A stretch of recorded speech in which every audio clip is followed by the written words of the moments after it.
Grease had a way of getting everywhere. Under the fingernails and the creases of worn work gloves, smeared across foreheads from wiping away sweat. Liam Reed had accepted this fact about his life somewhere around his 14th birthday. Now 5 years later, he barely noticed the dark stains anymore. They were just part of him, like the calluses on his palms or the permanent squint from working under bright welding torches. Preston Station wasn't much to look at. A collection of linked modules orbiting a moon that had stopped being useful decades ago. It served as a refueling point for ships that couldn't afford the fees at proper stations. Liam's father Thomas had bought the place cheap after the original owner died. That was 11 years ago, right after Liam's mother passed. Thomas never talked about why he chose this remote posting, but Liam understood. Some places made it easier to forget. The work was simple enough. Ships came in, they needed fuel or repairs, you fixed them, they left. Most of the crews were miners or freight haulers. Rough people doing rough work. They paid in credit chips and didn't ask questions. Thomas had taught Liam everything about keeping old ships flying. From patching hull breaches to rebuilding engine cores with spare parts that had no business working together. But there was one thing Thomas couldn't teach away, no matter how hard he tried. Liam sang. It started as a memory exercise. His mother used to sing old songs from Earth, lullabies passed down through her family for generations. After she died, Liam sang them to keep her voice alive in his head. At first, Thomas would leave the room whenever Liam started humming. Then he began tolerating it. Now he just sighed and turned up the volume on whatever machinery was loudest. Songs don't fix hydraulic pumps, Thomas would say. Focus on the work. Liam focused on the work. He was good at it. But during the long hours between ships, when the station was quiet except for the hum of life support, he would sing softly to himself. The melodies felt old, older than they should be. His mother had said they came from the early days when humans first left Earth on the Generation ships. Before faster-than-light travel, before the Galactic Coalition, before humanity met the hundreds of other species that filled the stars, before they met the Draconis. Everyone knew about the Draconis. Dragon-like creatures standing twice as tall as a human, covered in scales that could turn aside most weapons, with claws that could tear through starship hulls. They had been at war with the Coalition for 70 years. No one really remembered how it started anymore. The Draconis attacked, the Coalition defended, people died, and the war continued. They were the nightmare that parents used to scare children into behaving. They were the reason military ships patrolled even this far out on the frontier. Liam had never seen one. He wasn't sure he wanted to. The alert came through on a Tuesday. Thomas was elbow-deep in a coolant system when the comm chimed. Military frequency. That alone was unusual. Military ships didn't stop at places like Preston Station unless something was very wrong. This is Coalition Transport Vessel Meridian requesting emergency docking. The voice was clipped. Professional. But Liam could hear the strain underneath. We have critical engine damage and are venting atmosphere from the cargo bay. 3 crew injured. Thomas wiped his hands on a rag and moved to the comm panel. Preston Station acknowledging. We're a civilian facility. Are you sure you don't want to push on to Outpost Calvary? They're only 6 hours further. Negative. We won't make 6 hours. Requesting immediate docking clearance. Thomas looked at Liam, who shrugged. They'd serviced military ships before, though never one that sounded this desperate. Thomas hit the transmit button. Clearance granted. Bay 3 is open. What's your cargo? There was a pause. Too long of a pause. Prisoners. High security. Coalition Command will be notified of our stop. Thomas's jaw tightened, but he didn't refuse. You didn't refuse military ships, not if you wanted to keep your operating license. Understood. Bring her in. The Meridian was a ugly ship, all function and no form, with heavy armor plating and weapons pods that seemed excessive for a transport. It limped into Bay 3, trailing sparks and venting gas from a crack in its hull. The moment it clamped onto the docking collar, 6 armed soldiers in full combat armor deployed, weapons raised, securing the perimeter. That was Liam's first hint that this wasn't a normal prisoner transport. His second hint was when he saw the 3 massive containment cells being secured in the cargo bay. Each one was 10 feet tall and reinforced with energy barriers that hummed with enough power to run the entire station. Inside each cell, barely visible through the shimmering fields, were shapes that made Liam's stomach clench. Draconis. 3 of them. The first one he could see clearly was massive. Its scales a deep crimson that seemed to absorb light. Its eyes glowed like coals, and even contained and sedated, it radiated danger. The second was slightly smaller, colored like brass with scars across its snout. The third was partially hidden, but Liam could see one wing pressed against the cell wall, the membrane torn and poorly healed. "Don't stare at them," one of the soldiers snapped. "Don't even look at them directly. These 3 killed 17 soldiers before we took them down. They're sedated, but sedation doesn't always hold with Draconis." Thomas pulled Liam aside. "We fix the ship, we don't go near the cargo." "Understood?" Liam nodded, but he couldn't take his eyes off the creatures. He had imagined Draconis as monsters, as the enemy, as something inhuman. But looking at them now, seeing the slow rise and fall of their breathing, the way the brass one's tail curled protectively even in sleep, he saw something else, something that looked almost sad. The repairs took 4 hours. Thomas worked on the engine while Liam patched the hull breach and restored the atmospheric seals. The soldiers watched them constantly, never relaxing, never lowering their weapons. Liam learned that the 3 Draconis were being transported to a prison world called Granite Station, a place where the worst war criminals were kept in permanent isolation. "What did they do?" Liam asked one of the soldiers during a break. The man's face was hard. "They led a raid on a civilian colony. 3,000 dead. Men, women, children. They burned the whole settlement to ash," he spat. "These 3 are getting off easy with life imprisonment. I'd have spaced them." Liam went back to work, trying to reconcile the sleeping creatures with the story of massacre. He wasn't naive. He knew the Draconis were dangerous, that the war was real. But something about seeing them like this, locked up and broken, bothered him in a way he couldn't explain. They were almost done when it happened. Thomas was running a final diagnostic on the engine, and Liam was securing the last hull panel. The soldiers were rotating shifts, half of them heading to the station's small galley for food. That was when the containment cell nearest to Liam began to spark. At first it was just a flicker in the energy barrier, then a pop, then a cascading failure that sent sparks showering across the cargo bay. The brass Draconis' eyes snapped open. Alarms blared. Soldiers came running, but they were on the other side of the bay. The Draconis rose to its full height, chains snapping like thread, and tore through the weakened barrier with one sweep of its claws. Its roar shook the deck plates. Liam was trapped. The creature was between him and the door. He pressed himself against the wall as the Draconis turned toward him, lips pulling back to reveal teeth the size of knives. Its eyes locked onto his, burning with rage and pain and something wild. Liam couldn't move, couldn't breathe. Terror froze him solid, but his mother's voice came to him. Not words, but melody, one of the lullabies she used to sing. And in that moment of absolute fear, Liam's mouth opened and he began to hum. The Draconis stopped, its head tilted, eyes narrowing. The rage didn't disappear, but something else flickered across its face. Confusion, recognition. It took a step closer, and Liam's humming turned to soft words. The old lyrics his mother had taught him. "Sleep now, little flame, the hunt is done. Sleep now, return home beneath the warming sun." The Draconis swayed. Its claws retracted, slowly, impossibly. It sank down to the deck and curled in on itself. Eyes still fixed on Liam, but no longer burning with violence. It made a sound, deep and rumbling, that could have been a purr or a sob. When the soldiers finally reached them, weapons raised and shouting, the Draconis didn't react. It just lay there listening to Liam sing as tears rolled down its scaled face. Nobody shot. Nobody moved. They all just stood there staring at the impossible sight of a human boy singing a lullaby to a monster that should have torn him apart. And in that moment, everything changed. 27 days had passed since Liam sang to the Draconis, and he still couldn't believe where he'd ended up. Bellamy Prime was nothing like Preston Station. Where the station had been small and quiet, the planet was massive and loud.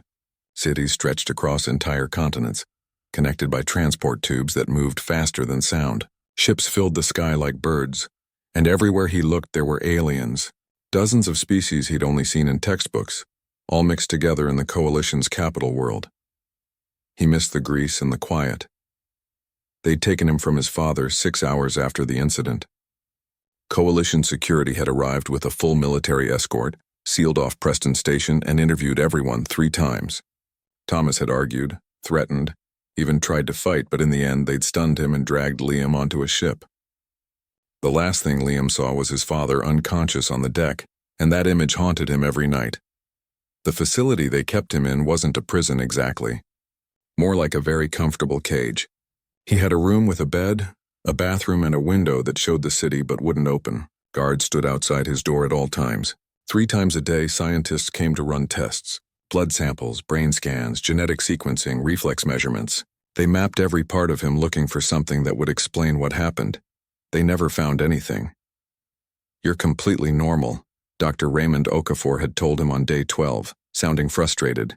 "No genetic modifications, no latent psychic abilities, no enhanced vocal structure. You're just human. Average human. There's nothing special about your biology at all."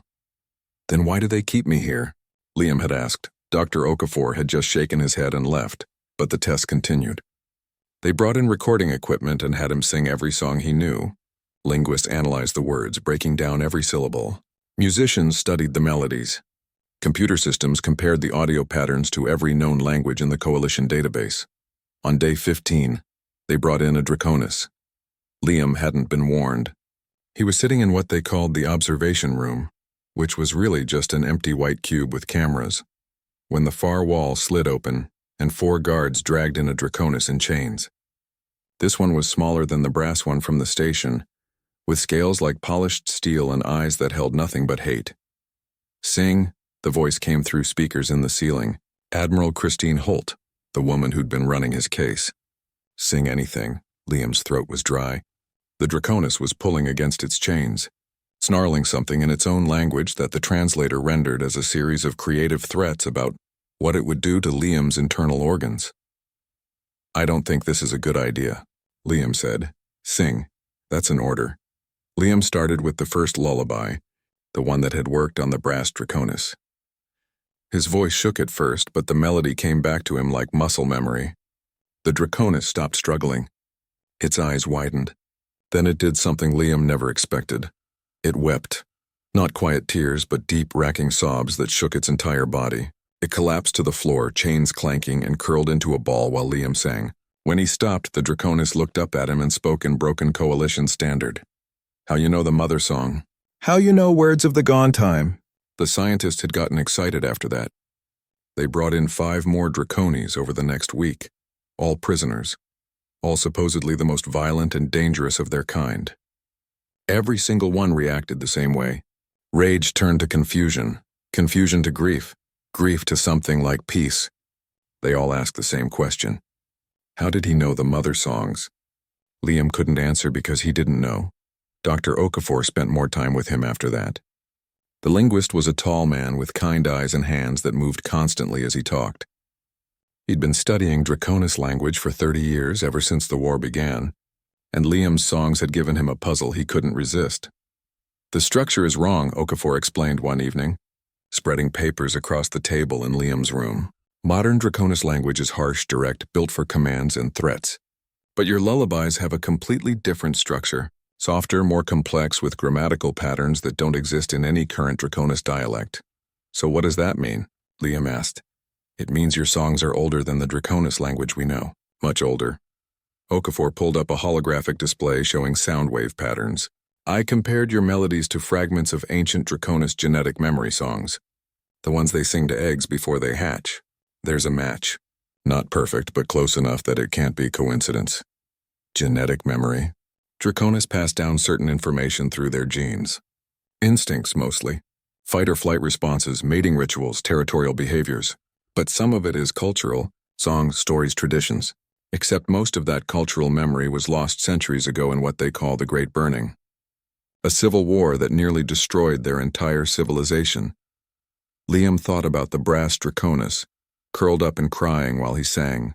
So my mother's lullabies are somehow connected to songs the Draconis used to know but forgot. That's my theory. And if I'm right, it suggests something remarkable. Okafor leaned forward. Humans and Draconis might have met before. Long before. Possibly thousands of years before the current conflict. That's impossible. Humans only reached this part of space 200 years ago. With faster-than-light travel, yes. But what about before that? The generation ships? Okafor's eyes gleamed with the excitement of discovery. We know Earth sent out dozens of generation ships before FTL was developed. Most of them never reported back. We assumed they failed, died in transit, or settled worlds too far away to communicate with. But what if some of them reached Draconis space? Liam tried to wrap his head around the idea. You think my ancestors met the Draconis thousands of years ago, learned their songs and brought them back to Earth? Or taught the Draconis human songs that they incorporated into their culture? Or both species influenced each other? I don't know yet. But I'm going to find out. The breakthrough came on day 23. Admiral Holt approved a direct meeting between Liam and a Draconis diplomat. Her name was High Flame Renna, and she was the first Draconis Liam had met who wasn't a prisoner. She was magnificent, scales like rubies, nearly 8 feet tall, with eyes that held intelligence and suspicion in equal measure. She wore no chains, carried herself with absolute confidence, and radiated an authority that made the armed guards around her seem unnecessary. The meeting took place in a neutral chamber, with a table between them, and a dozen guards positioned around the room. Renna sat on a platform designed for Draconis physiology, her tail curled around her feet, and studied Liam with the intensity of a predator evaluating prey. You are the human who claims to speak the old voice, Renna said. Her coalition standard was perfect, with only a slight accent that made certain words sound like they were being spoken over fire. I have read the reports. I have heard the recordings. I do not believe them. Admiral Holt, standing to one side, gestured to Liam. Demonstrate. Liam's hands were shaking. He'd faced down an enraged Draconis before, but somehow this felt more dangerous. Renna wasn't mindless with fury. She was calculating, watching, judging.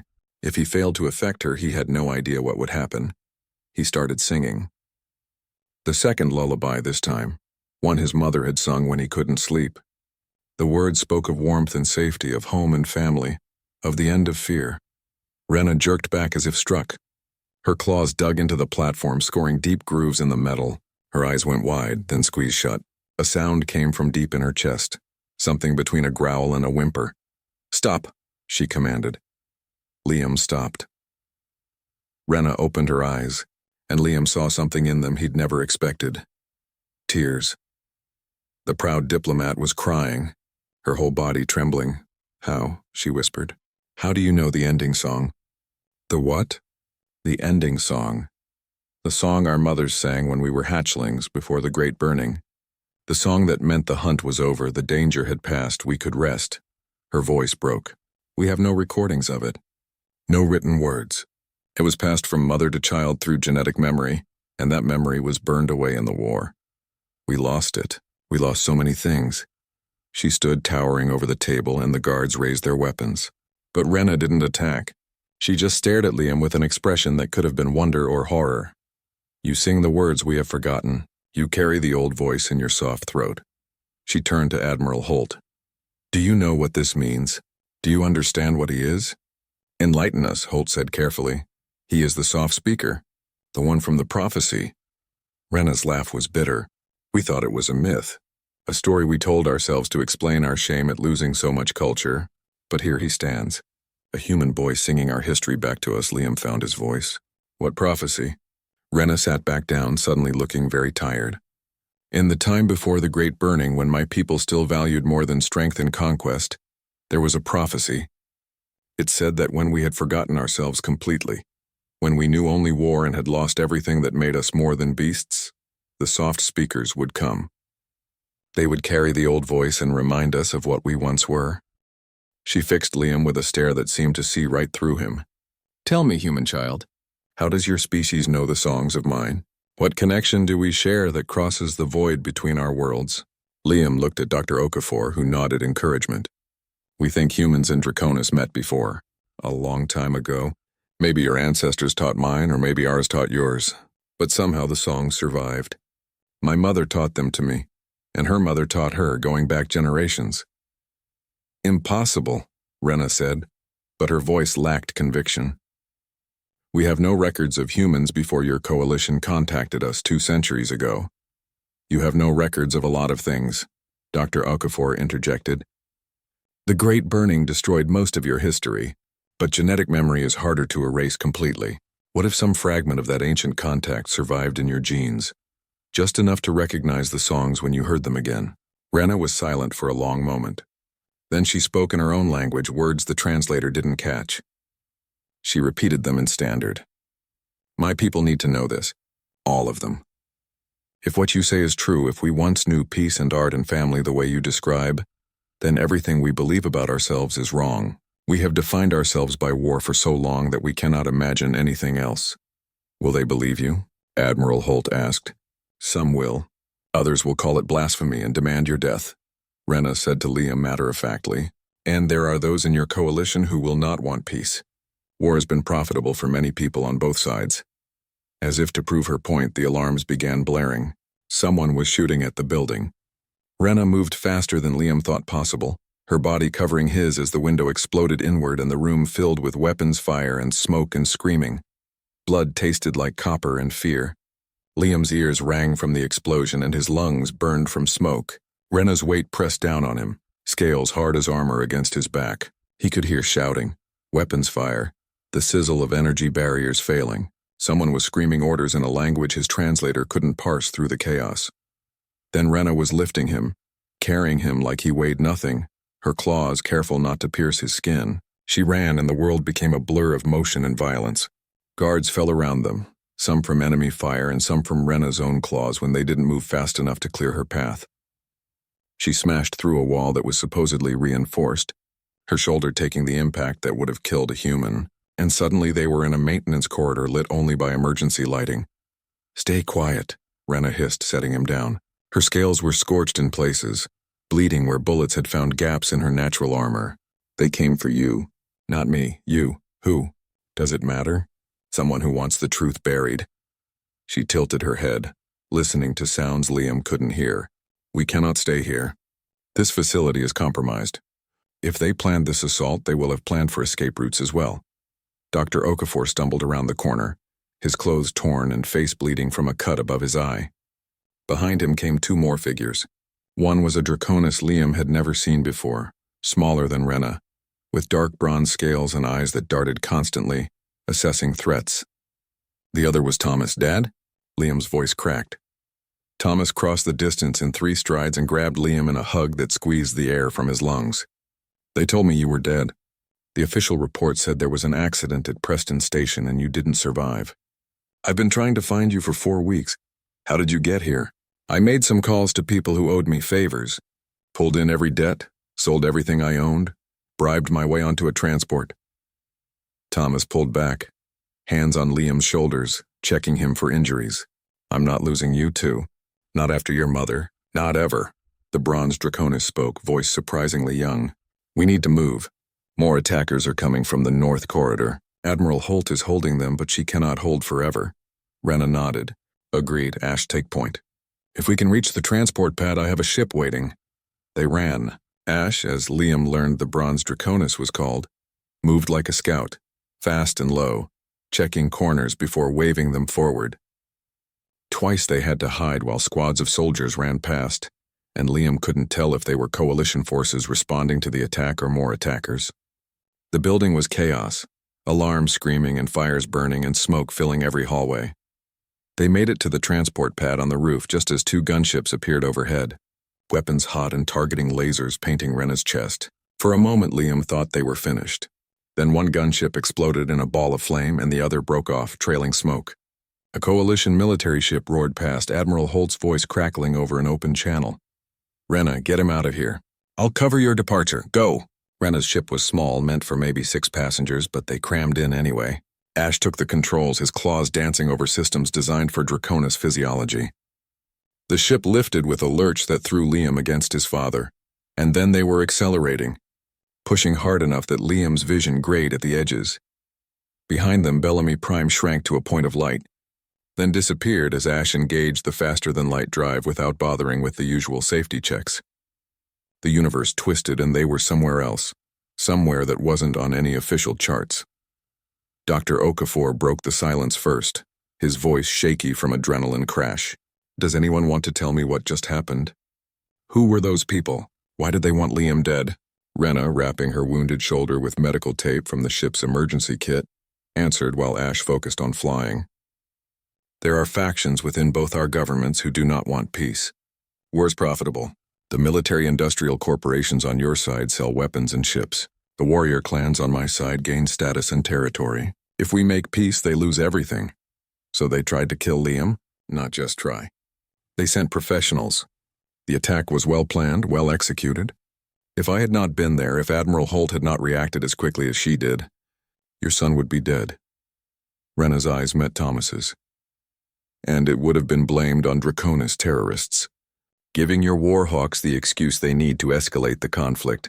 Thomas's face went through several emotions before settling on cold fury. Who specifically? Give me names.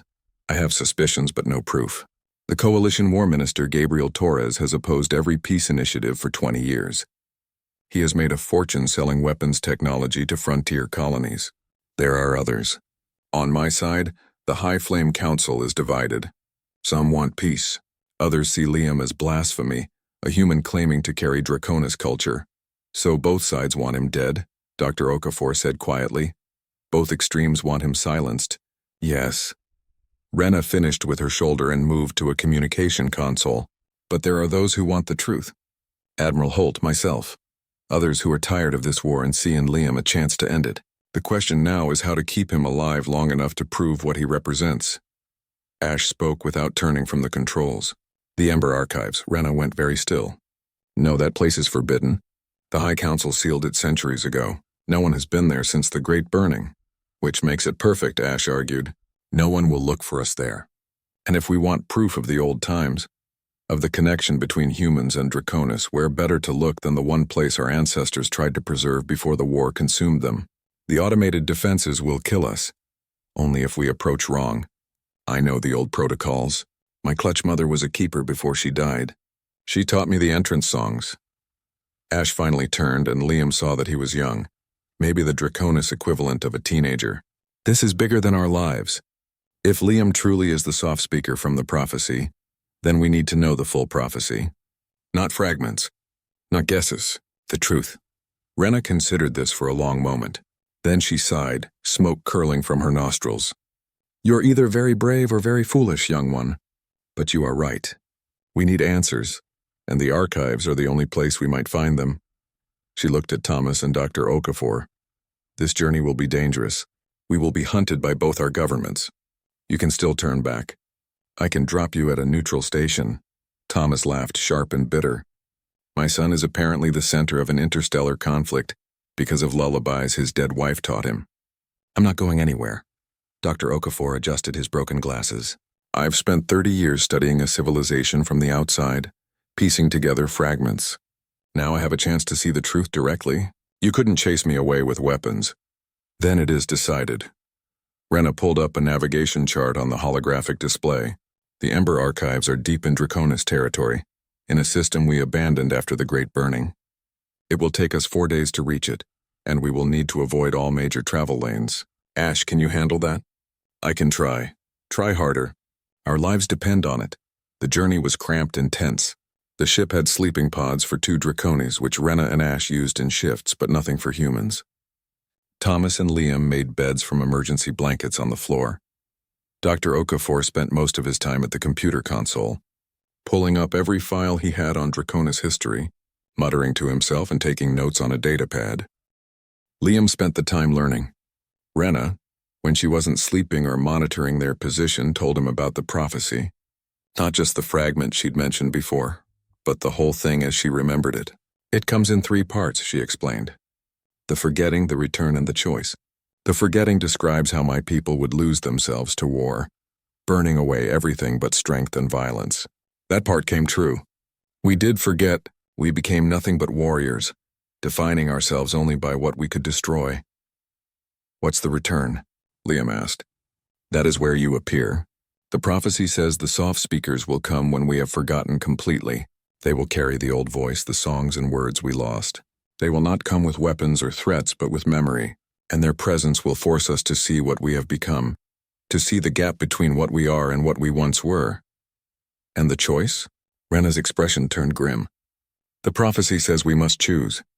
Either we reject the soft speakers, kill them and continue on our path until we destroy ourselves completely, or we accept their gift, remember what we lost, and begin the long journey back to being more than beasts of war. It is not an easy choice. Many of my kind do not want to be reminded that we once valued poetry and philosophy as much as battle prowess. Thomas, listening from where he was working on repairing his communicators, spoke up. Your people wrote a prophecy about the possibility of their own extinction. That takes either wisdom or arrogance. Both, Rena admitted. We were arrogant enough to think we could control our warrior nature, wise enough to know we might fail. The prophecy was insurance, a message to ourselves in case we lost our way.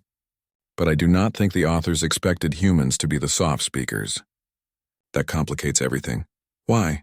Because if humans and Draconis truly did meet in the ancient past, if we shared culture and knowledge, then the war between us is not just tragic. It is a betrayal of something sacred. We are not just killing enemies. We are killing old friends whose faces we no longer recognize. On the third day they were attacked. A group of ships came out of nowhere, no identification signals, weapons already firing. Ash threw the ship into evasive maneuvers that would have killed everyone if the inertial dampeners weren't working overtime. Rena took the weapons station, returning fire with precision that spoke of extensive combat experience. It wasn't enough. One attacker got a solid hit on their engine, and alarms started blaring. They were venting fuel, losing power, the faster-than-light drive shutting down to prevent a catastrophic explosion. How far to the archives? Rena demanded. 3 hours at sublight, Ash reported. But they will catch us in 2. Then we buy time. Rena looked at Thomas. Can you repair the engine? Not in 3 hours. Not with what we have. Then buy me 2 hours. That is all I need. Rena stood, scales reflecting the red emergency lighting. Ash, when I give the signal, shut down all non-essential systems and put everything into the engines. Get them to the archives. That is your only job. Ash understood what she was planning. No, High Flame, you cannot. I am the ranking Draconis here. You will follow my orders. Rena's voice held absolute authority. Then it softened. Someone must survive to tell this story, to prove what we discovered. I am old. I have lived my life. You are young. You have a chance to see the world we might build if this succeeds. Do not waste it. She went to the airlock before anyone could argue further.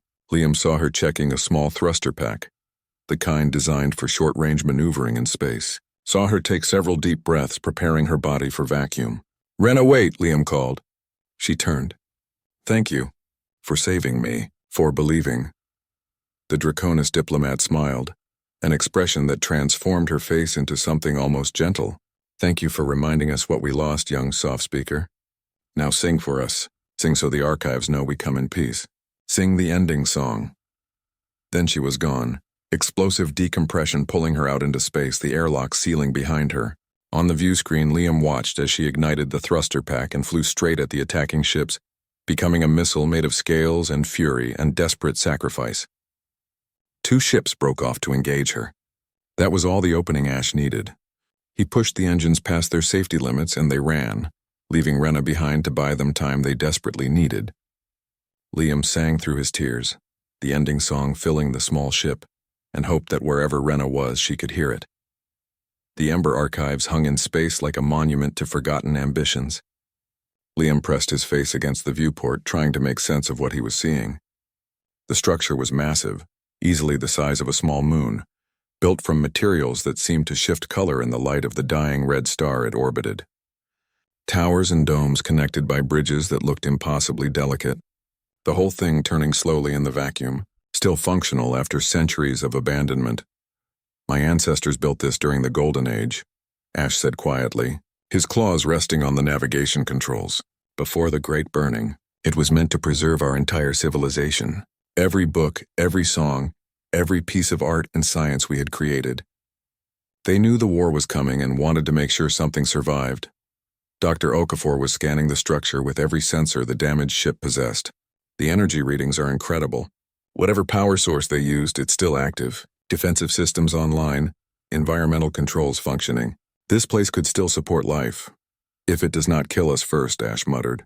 He adjusted their approach vector, bringing them in slowly, transmitting the old codes his clutch mother had taught him. The automated defenses were designed to destroy anyone who approached without proper authorization. And I am not entirely certain my codes are still valid after 300 years. Thomas, still working on the engine repairs, looked up. So we might get blown out of space by a security system programmed before my great-great-grandparents were born. Wonderful. It gets better, Ash said. Even if the codes work and we get inside, the archives themselves are protected by internal defenses, guardians, artificial intelligence systems designed to test anyone seeking knowledge. My clutch mother said they could take any form, ask any question, pass their tests and you gain access. Fail and you die. She was never clear on how many people failed. Liam watched the structure grow larger as they approached. Warning lights appeared on the console, multiple targeting systems locking onto their ship. Ash began singing, his voice deep and resonant, words in Old Draconis that made Liam's skin prickle even though he didn't understand them. The targeting locks flickered, held, then disengaged one by one. The codes work, Ash breathed. We can land. They sat down in what might have once been a docking bay, though it was hard to tell after centuries of neglect. The bay was large enough to hold 20 ships their size, but they were alone. Emergency lights activated as their systems interfaced with the station, revealing walls covered in symbols and artwork that made Dr. Okafor gasp. Look at this, the linguist said. Already recording everything with his scanner. These are creation stories, the Draconis equivalent of cave paintings, but so much more sophisticated. They show the evolution of Draconis culture, from primitive hunters to philosophers and artists. And here, look at this section. He pointed to a mural showing Draconis and smaller figures working together. The smaller figures were clearly not Draconis, though the artistic style made details hard to discern. They were building something, teaching each other, the image radiating cooperation rather than conquest.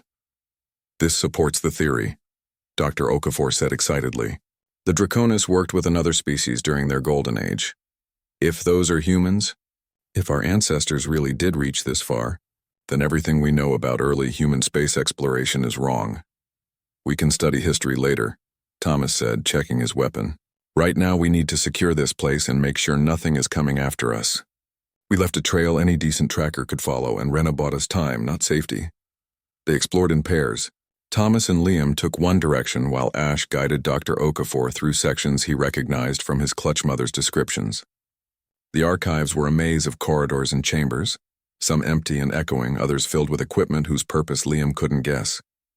Everywhere there were signs of the civilization that built this place. Art on the walls, sculptures in alcoves, terminals that still glowed with soft light after centuries. They found the first guardian in a chamber Dr. Okafor's map labeled as the Hall of Songs. It appeared as they entered, materializing from nothing, a hologram with the form of an ancient Draconis elder, scales white with age, eyes like dying stars. Who seeks knowledge in the Ember archives? The voice resonated through the chamber, seeming to come from everywhere at once. Ash stepped forward, head bowed respectfully. I am Ash, son of the Keeper Cinder. I come seeking the truth about the soft speakers and the prophecy of the return. The guardian studied him. You are young. You carry the blood of keepers but have not completed their training. Why should the archives open for one so unproven? Because I bring proof that the prophecy was true. Ash gestured to Liam. The soft speaker stands before you. A human who carries the old voice. The guardian's gaze shifted to Liam and he felt like he was being read, every thought and memory examined. Sing for me, human child. Sing the oldest song you know, Liam sang. Not one of his mother's lullabies, but something older. A song she had mentioned only once, saying it came from her grandmother, who learned it from her grandmother, back through generations to the first humans who left Earth. It was a song about leaving home, about saying goodbye to the planet that birthed humanity, about heading into darkness with only hope to guide them. The guardian listened in silence. When Liam finished, the ancient hologram bowed its head. The archives remember this song. It was taught to us by the first soft speakers, the ones who came in the great slow ships before your kind learned to bend space. They sang it when they arrived, tired and afraid, and we welcomed them. We learned from them and they from us, and together we built something beautiful. What happened? Dr. Okafor asked. Why did it end? Fear, the guardian said simply. Some among my kind feared that cooperation with the soft speakers would make us weak. They saw sharing knowledge as losing identity. They started the Great Burning, killing the soft speakers and any Draconis who defended them. The war consumed everything. The soft speakers who survived fled in their slow ships, taking thousands of years to return to their homeworld. We destroyed ourselves trying to purge their influence from our culture. The hologram flickered, seemed to age even more. The archives were built by those who saw the war coming and wanted to preserve the truth. We hoped that someday when the madness ended, our descendants would come here and remember what they lost. But centuries passed and no one came. Until now. We need to know the full prophecy, Ash said. The complete version, not just fragments. And we need proof of the ancient partnership. Proof that can convince both our peoples to stop fighting. The knowledge you seek is here, the Guardian said. But accessing it requires passing the trials. The archives must know you are worthy, that you truly seek truth rather than power. 3 trials. 3 questions. Answer correctly and the knowledge is yours. Fail and the archives will protect themselves from those unworthy. What happens if we fail? Thomas asked. The defenses will kill you. Painlessly but permanently. The archives cannot risk their knowledge falling into hands that would misuse it. They looked at each other. Liam saw fear in his father's eyes, excitement in Dr. Okafor's, determination in Ash's. His own emotions were a complicated mess. They had come so far, lost so much. Rena had sacrificed herself to buy them time. They couldn't turn back now. We accept the trials, Liam said. The Guardian smiled, an expression that held sadness and approval in equal measure. Then we begin. First trial. 3 of you must enter the chamber of memory. You will see the past not as history but as experience. You will live moments from the ancient partnership between humans and Draconis. To pass, you must understand what you see and speak the lesson it teaches. Who will face this trial? Dr. Okafor stepped forward immediately. I will. This is what I have studied my entire life. I will go as well, Ash said. I am Draconis. I should see what my ancestors were. And I'll go, Thomas added. Someone needs to make sure these 2 academics don't get lost in the past and forget to come back. The Guardian gestured, and a door appeared in the wall that hadn't been there before. Enter. Remember that what you experience is real memory preserved in quantum format. It may be overwhelming. Hold fast to yourselves. They entered, and the door sealed behind them, leaving Liam alone with the Guardian in the Hall of Songs. Why am I not going? Liam asked. Because you have a different trial, the Guardian said. You carry the old voice, but do you understand its weight? The second trial is yours alone. You must go to the chamber of choice and face what your voice might bring. Success and failure, peace and war. You will see possible futures, and you must choose which path you would walk, knowing that your choice here reflects what you would choose when it matters. A different door appeared, and Liam walked through it before fear could stop him. The chamber of choice was dark. Then it exploded into light, and Liam was standing on a platform surrounded by holograms. Each one showed a different scene, a different possible future, and he understood instantly that these were not fantasies. These were probabilities, calculated by the archive's ancient intelligence based on current conditions. In one hologram, he stood before a combined assembly of humans and Draconis teaching songs, building bridges between the species. Peace, prosperity, a new golden age. But the cost was visible too. Millions of people on both sides who lost their livelihoods when the war ended. Soldiers without purpose. Weapons manufacturers bankrupt. His father was there, proud but distant, having lost his son to something bigger than family. In another hologram, Liam was dead, assassinated by extremists. His death sparked outrage that escalated the war beyond anything that had come before. Both civilizations tore themselves apart and the galaxy burned. But some survived, and in the ashes they built something new, smaller, humbler, having learned through terrible cost the price of hatred. In a third, he said nothing, did nothing. Went back to Preston Station and worked as a mechanic, letting others deal with prophecies and politics. The war continued. More people died, but his father lived, and they had each other. And wasn't that worth something? More holograms, more possibilities, each one showing a path, a consequence, a price paid in different currencies. Choose, the Guardian's voice echoed through the chamber. Which future would you accept? Liam studied each possibility, and in his heart he knew there was no perfect answer. Every path involved sacrifice. Every choice had cost. The question wasn't which future was best, but which one he could live with, which one honored the sacrifices already made. I choose the path of truth, Liam said finally. Even if it kills me. Even if it starts more war before it ends it. Rena died to get us here. My mother preserved these songs through generations. Ash risks everything to seek knowledge. I won't dishonor that by choosing safety or silence. Whatever happens, people deserve to know the truth about what we were and what we could be again. The holograms vanished. The Guardian appeared before him, and Liam could have sworn it was smiling. You have chosen well. The path of truth is not the easiest path nor the safest, but it is the only one that honors those who came before. You may proceed. The door opened, and Liam stepped through to find the others waiting, their eyes distant with the weight of what they had experienced. They all had passed their trials. Now came the third and final test, and this one they would face together. The central archive chamber made Liam feel impossibly small. The ceiling stretched up so far he couldn't see it, lost in darkness above. Pillars of light rose from the floor like towers, each one containing data and formats he didn't recognize.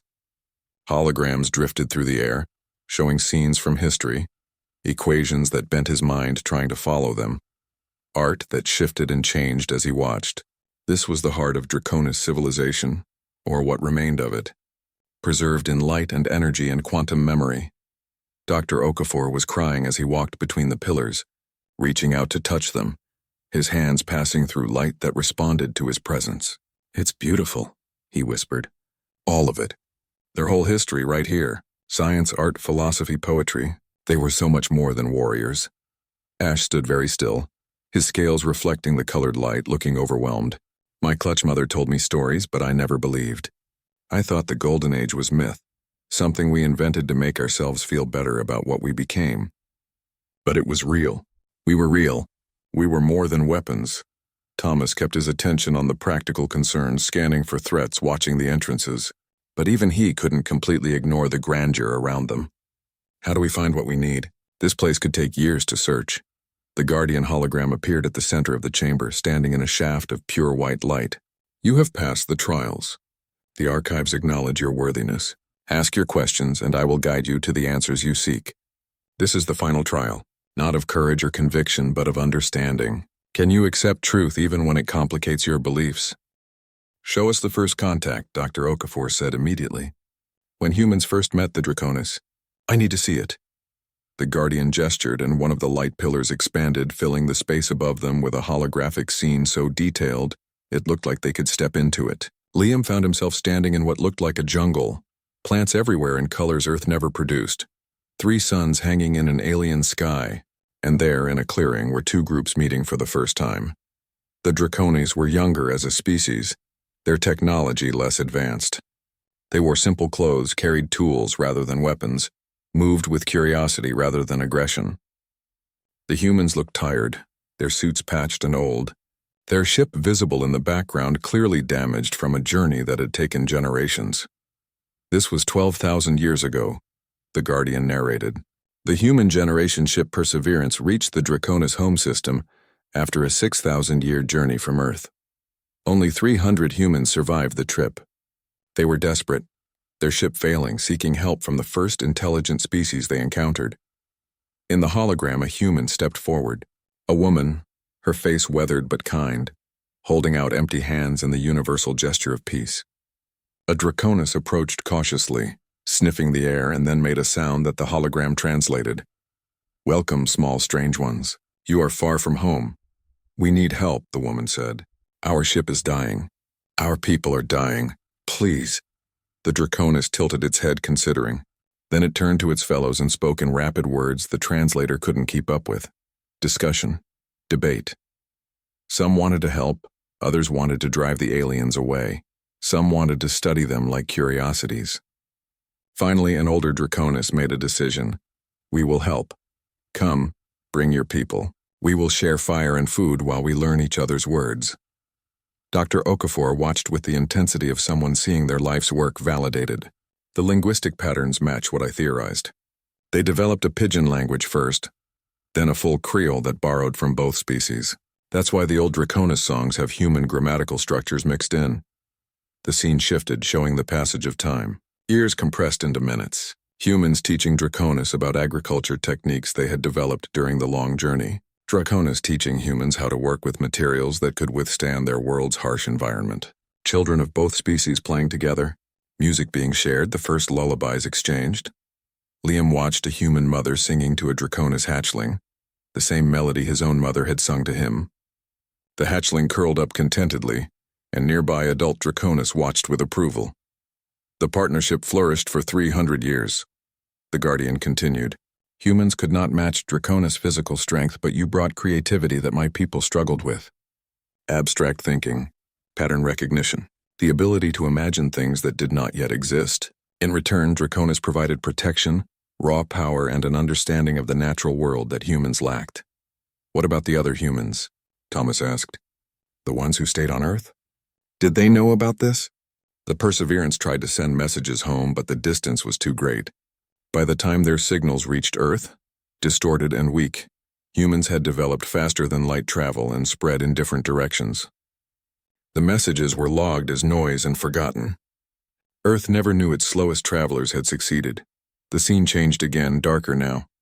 Liam saw gatherings of Draconis, arguments growing heated. The translator caught fragments about purity, about strength being diluted, about humans making them soft. The purist grew stronger, the Guardian said. They saw cooperation with humans as weakness. They believed Draconis should dominate, not collaborate. They said humans were parasites, taking Draconis' strength and giving nothing of real value in return. The philosophy spread, especially among young warriors looking for purpose. Ash's voice was thick with emotion. We turned on them, on people who helped us, on people we called friends. Yes. The Guardian's voice held deep sadness. The Great Burning began as targeted attacks on human settlements. Then it spread to Draconis, who defended humans. Civil war. The fighting lasted 60 years. By the end, 90% of both populations were dead. The surviving humans fled in whatever ships they could salvage, heading back toward Earth at slower than light speed. It would take them 4,000 years to get home. The hologram showed burning cities, Draconis fighting Draconis, humans dying, the civilization they had built together being torn apart. Liam felt sick watching it. All that cooperation, all that potential, destroyed by fear and hatred. The victorious purists declared the partnership had never existed. The Guardian continued. They destroyed records, banned the old songs, executed anyone who spoke of the humans with fondness. Within 2 generations, the truth became myth. Within 5, even the myths were forgotten. All that remained was genetic memory, fragments of songs that mothers sang without knowing their origin. And the prophecy? Liam asked. Created by the builders of these archives. They knew they would lose the war. Before they died, they encoded a message into the genetic memory of every surviving Draconis, a prophecy that the soft speakers would return when Draconis had forgotten themselves completely. They hoped that someday, somehow, humans and Draconis would meet again and have a second chance. The hologram faded. Dr. Okafor was recording everything, his hands shaking. This explains so much.